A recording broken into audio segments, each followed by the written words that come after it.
বলিউড ফিল্মের সবচেয়ে বড় শোম্যান হলেন রাজ কাপুর। আগ থেকে রাম তেরি গঙ্গা মাইলি পর্যন্ত একাধিক জনপ্রিয় ফিল্ম তিনি সিনেপ্রেমী দর্শকদের উপহার দিয়েছেন।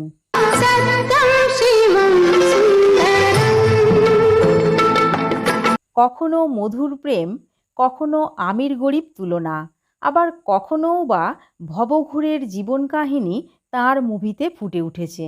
রাজ কাপুরের ফিল্মে বিষয়বস্তু যাই হোক না কেন, তাঁর ফিল্মে নারী অঙ্গের সৌন্দর্য প্রদর্শনের দৃশ্য অবশ্যই থাকতো।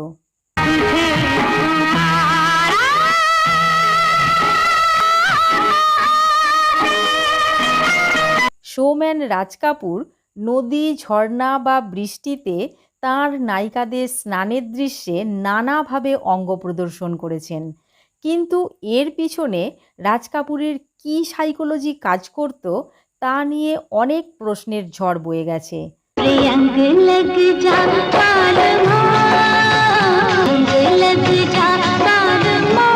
নগ্নতা ও সৌন্দর্যতার এই মিশ্রণ আদতে অশ্লীলতা না পবিত্রতা, সেটা বিচার করা মুশকিল হয়ে পড়ত।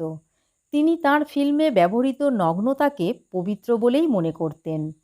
বন্ধু, আজকের এপিসোডে স্বয়ং রাজ কাপুরের বলা সেই সাইকোলজির তাৎপর্য তুলে ধরব। এবার ফিরে দেখা যাক 1951 সালে রিলিজ হওয়া তাঁর ফিল্ম আওয়ারা ছবিটির দিকে। আওয়ারা ফিল্মটি বক্স অফিসে দারুণভাবে সাফল্য লাভ করেছিল। এই ছবির একটি দৃশ্যে হিরোইন নার্গিসকে বিকিনি পরা অবস্থায় দেখা যায়। 1951 সালের সমাজ ব্যবস্থার ভিত্তিতে এই সিনটি কম বোল্ড সিন ছিল না। এবার আরকের যে ফিল্মটির কথা বলবো সেটি বলিউডের প্রথম ফিল্ম হিসাবে বিদেশে শুটিং করা হয়। সেই ফিল্মটি হলো 1968 সালে রিলিজ হওয়া সঙ্গম। এই ফিল্মে মাদক দ্রব্যের মতো নারী সৌন্দর্যের দৃশ্য যেমন মজুদ ছিল, ঠিক তেমনই দর্শকের মনকে উত্তেজিত করার মতো গানও ছিল।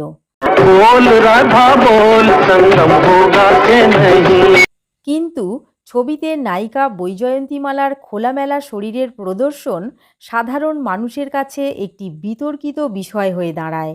এই ফিল্মের পর 1970 সালে রাজ কাপুর তাঁর মেরা নাম জোকার ছবিতে আবার একটি নতুন ভাবনা প্রয়োগ করেন। এই ছবিতে সিমি আগরওয়ালের এমন একটি দৃশ্য ছিল যেটি পরিবারের সকল সদস্যের সঙ্গে বসে দেখা যায় না। এই দৃশ্যে রাজ কাপুর তাঁর ছেলে ঋষি কাপুরকে একটি বালক চরিত্রে ব্যবহার করেছিলেন। ঋষি কাপুরের চরিত্রটি তাঁর লেডি টিচারের উপরে আকর্ষিত ছিল। এখানে দেখানো হয়েছে লেডি টিচার সিমি আগরওয়ালকে অন্তর্বাস পরিহিত একটি দৃশ্যে, আর সেই দৃশ্যটি তার এক কিশোর ছাত্র লুকিয়ে লুকিয়ে উপভোগ করছে। আবার এই ছবির একটি দৃশ্যে হিরোইন পদ্মিনীর এমন একটি বোল্ড সিন ব্যবহার করা হয়েছে যা দর্শকদের মধ্যে হইচই ফেলে দেয়।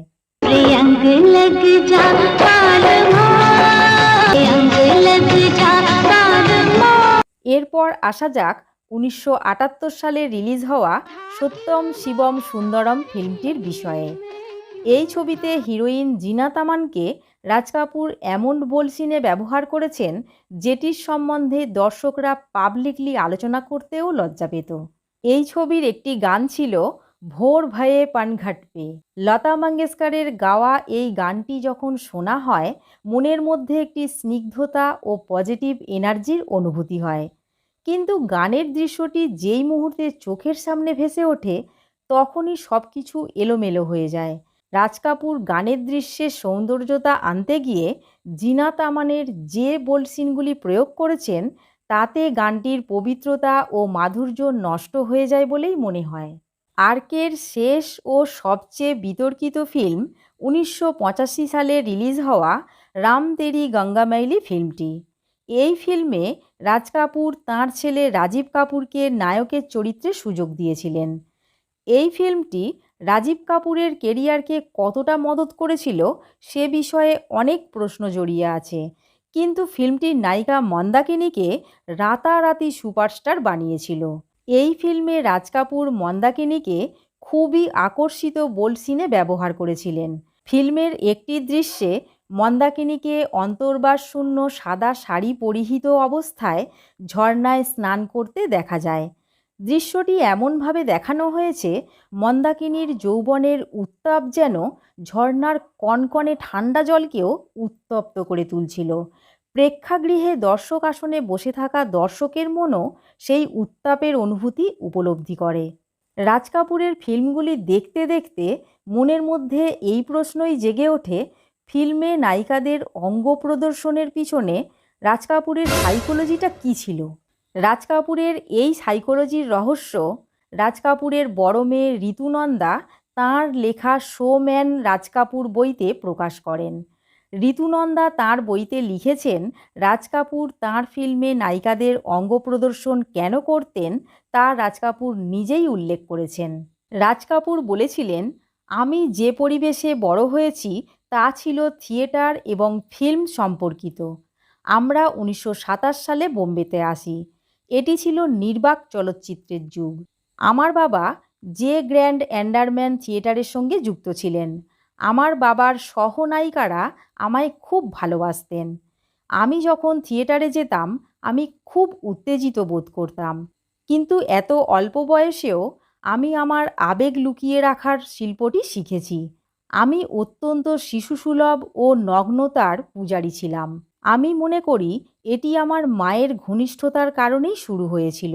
আমার মা ছিলেন একজন যুবতী সুন্দরী ও একজন পাঠান মহিলার তীক্ষ্ণ বৈশিষ্ট্যের অধিকারিণী। আমরা প্রায়ই একসাথে স্নান করতাম এবং তাঁর নগ্নতা দেখে আমার মনে গভীর কামুক প্রভাব ফেলেছিল। উর্দুতে একটি সুন্দর কথা আছে, মুকাদ্দাস ইউরিয়ান, অর্থাৎ পবিত্র নগ্নতা। সেই কারণে আমার ফিল্মে বারবারই স্নান দৃশ্য থাকে। যখনই এই স্নান দৃশ্য নিয়ে আমি ভাবি তখনই আমার বাল্যকালের পবিত্র নগ্নতার সাইকোলজি প্রেতাত্মা হিসাবে আমার মনে কাজ করে। এর থেকেই আমার ফিল্মে এই দৃশ্যগুলির আবির্ভাব ঘটে। Life itself is erotic. Otherwise it is meaningless. It is dead. It is nothing.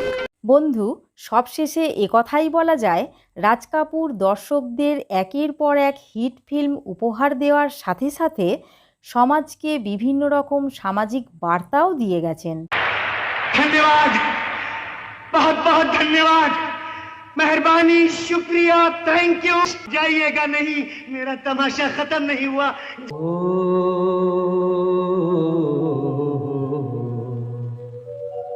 जाना कहाँ